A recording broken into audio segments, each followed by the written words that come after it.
down south when I said that I would call you, squeeze you a little bit of love. I didn't want to, but it's good to see you. Tell me how you doing. I didn't want to leave you down south when I said that I would call you, squeeze you a little bit of love. I didn't want to. Anyway, and in the light of day, I didn't know this, and everything she was, I didn't show this. And in the light of day, I didn't know you, but I wanted you to stay, and I didn't want to go. I wouldn't take it away from you, no, no. I didn't want to leave you down south when I said that I would call you, squeeze you a little bit of love. I didn't want to, but it's good to see you. Tell me how you doing. I didn't want to leave you down south when I said that I would. Hello, my name is Mike Meadows, and I'm a professor of geography here at the University of Cape Town. So here we are today in Cape Town, South Africa, right near the southwestern tip of the African continent. And we're standing at the Rhodes Memorial just above the University of Cape Town campus, and looking to the north towards the city of Cape Town. You can't quite see the city centre itself, it's round the corner. You see the Atlantic Ocean, that is Table Bay, with Table Bay Harbour, which is just round the corner out of view. And then as we pan southwards across the Cape Flats, we can see to the south still the Atlantic Ocean, but the other side of the Cape Peninsula, that is False Bay, looking to the south, and beyond that the South Atlantic Ocean.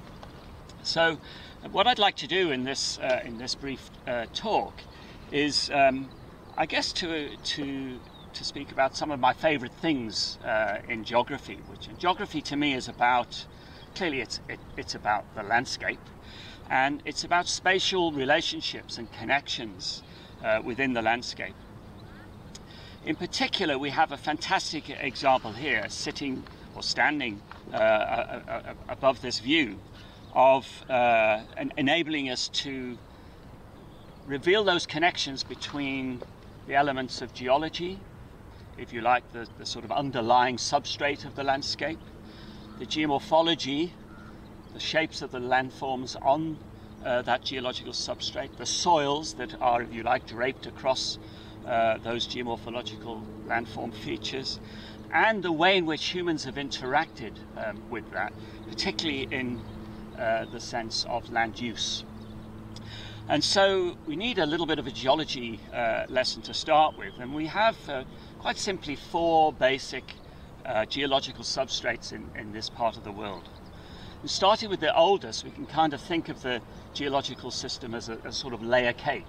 Starting with the layer at the bottom, the oldest rocks in the region are the so-called Malmesbury shales. These are originally sedimentary rocks which have been metamorphosed, and they were laid down under a shallow ocean. They're Paleozoic, so they're probably in excess of 600 million years old, and they express themselves in this landscape. If we can pan across to the mid-distance there, you see those soft, gently rounded, undulating hills. They are the so-called Tygerberg Hills, and everywhere we see these gently rounded slopes in the southwestern Cape, it's a clue that we have Malmesbury shales. Very characteristic landform shape of these oldest geological substrate and parent materials in this region. The next part of the layer cake wasn't originally laid down necessarily on top of the previous layer, because the next part are granites that were intruded from underneath, and in some cases they were responsible for the metamorphosis of those Malmesbury shales.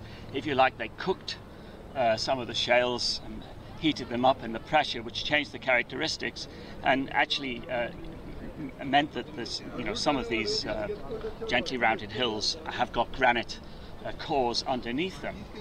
And that granite, we can't see the landforms of the granite from this particular vantage point, but if the camera can spin round to look at the Rhodes Memorial itself, that is made of granite rocks from those Cape Granite Suite, as it's known. And although we can't see those particular landscapes here, they are quite prominent in the southwestern Cape. The other side of those Malmesbury Shale hills that you can see in the mid-distance there is the Paarl Rock, which is a very characteristic Inselberg type mountain, very typical of granite landforms, unfortunately not visible from this particular vantage point. The next layer in the cake, this geological cake, is a very prominent one in this part of the world, and that is the series of sedimentary rocks that we know as the Table Mountain Group sandstones. So they are, again, maybe we could spin round and perhaps beyond and look up behind the Rhodes Memorial. You can see an outcrop there of Devil's Peak, and these are the sediments of the Table Mountain Group that make Table Mountain itself. Round the corner in the city bowl with that flat top mountain, those Table Mountain Group sandstones were laid down on top of the granites. This was again sedimentary rocks laid down in not so much a shallow sea, but probably a very, very large lagoon. Extraordinary depth of sediments in these Table Mountain Group sandstones, up to 10,000 meters worth of sediments laid down during and after the Silurian period. After that, the final layer of the cake is a very recent one. So what happened here between the deposition and the construction, if you like, of the Table Mountain Group was continental drift, which broke up the supercontinent of Gondwanaland.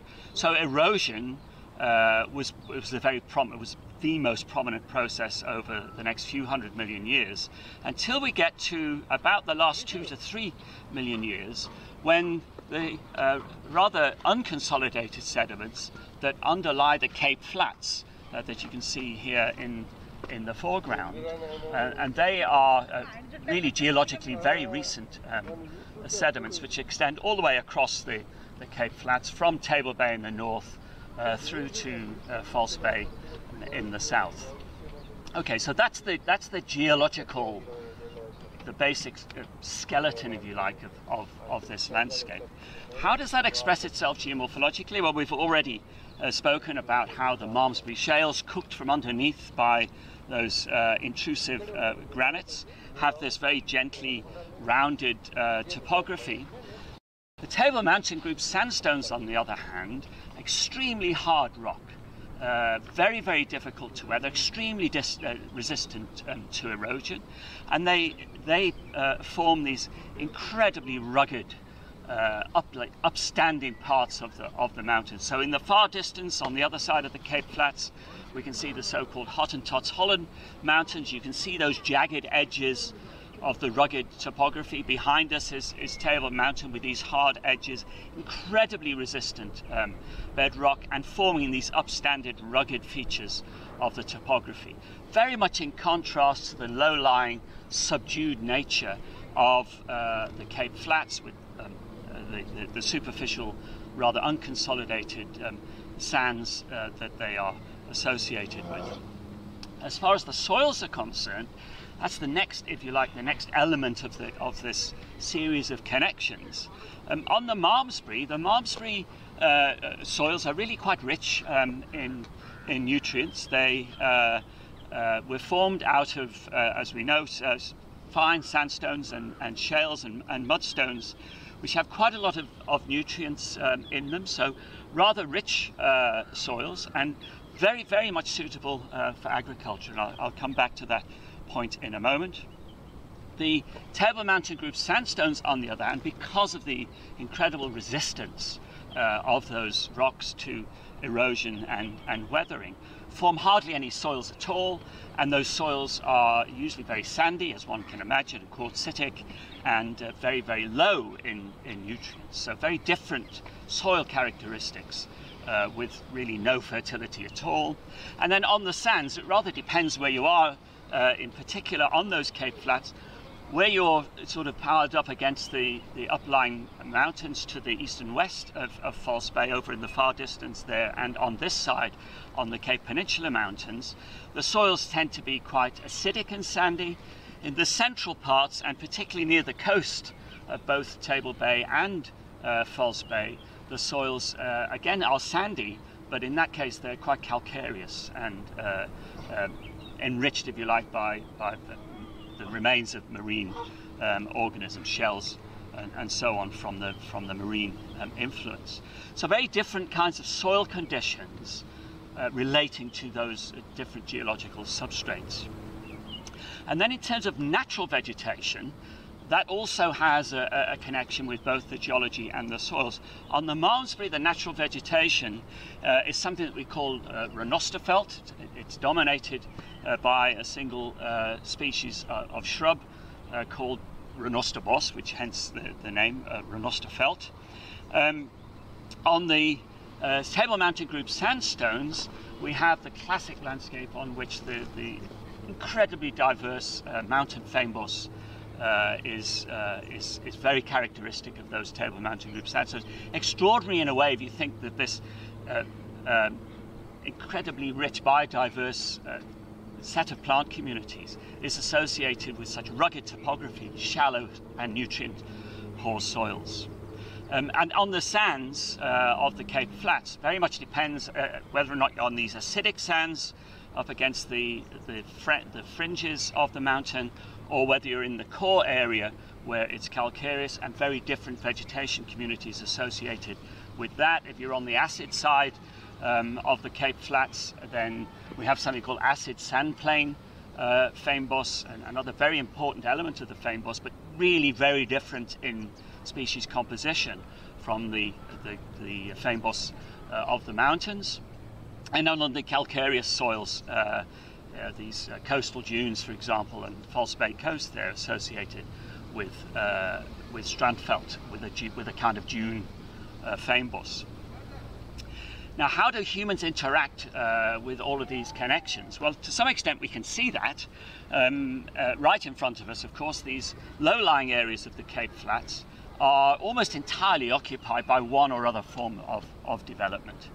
So the Cape Flats, because of the topography, it's easy access, probably the first places that were farmed in this part of the world, the first places to be developed, and that's the if you like, the platform on which the urban part of Cape Town has evolved over time.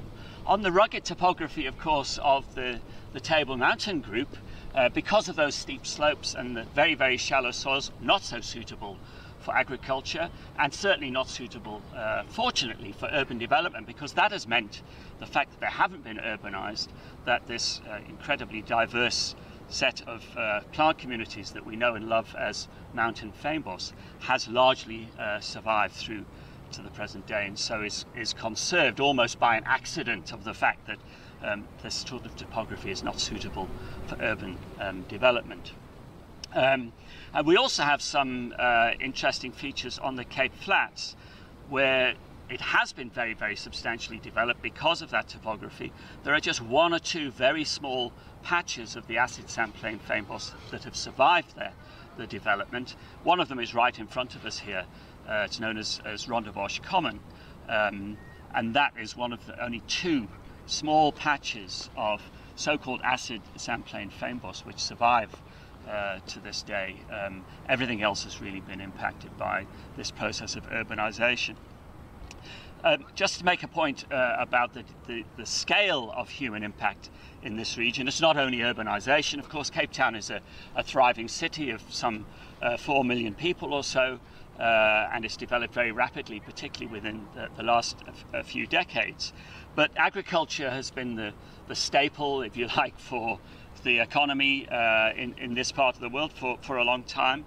And those fertile, rich soils, loamy soils on the Malmesbury Shale have been very much suitable for agriculture. So in that sense, the natural vegetation of the Malmesbury Shale, the Tygerberg Hills over there, has largely been lost to agricultural development rather than to urbanization. So we have in summary then, a story here in the southwestern part of Africa of a geography that shows us the wonderful set of connections between different elements of the landscape. fundamentally the geological structure, the skeleton on which the geomorphology, the landforms and the soils show very characteristic differences between those substrates. That has led to very different kinds of natural vegetation, and the way in which people have interacted with that natural vegetation through development is to differentially degrade those natural vegetation communities. Some have done better than others. The Table Mountain group, this characteristic rugged topography, shallow, nutrient-poor soils, the natural vegetation fortunately has largely survived, whereas many other elements here of the landscape, the natural vegetation has fallen foul of human impact and development. So I think it's a great story for geography, and it really for me captures what I love best about geography. I love landscapes. There are amazing opportunities in this part of the world to get up above those landscapes and look at them, and then to read them in a way that we have done in the last few minutes, as seeing a set of connections, explaining, in other words, what you can see before your eyes. So I'll leave it there. Thank you.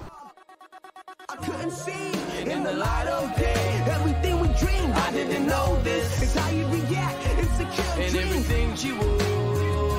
But I'm tearing up these seas, tearing up these seas. Time and waste for no one to me. 26 years to feel this something, and I'll be damned if I let it slip away. I didn't want to leave you down south when I said that I would call you, squeeze you a little bit of love. I didn't want to, but it's good to see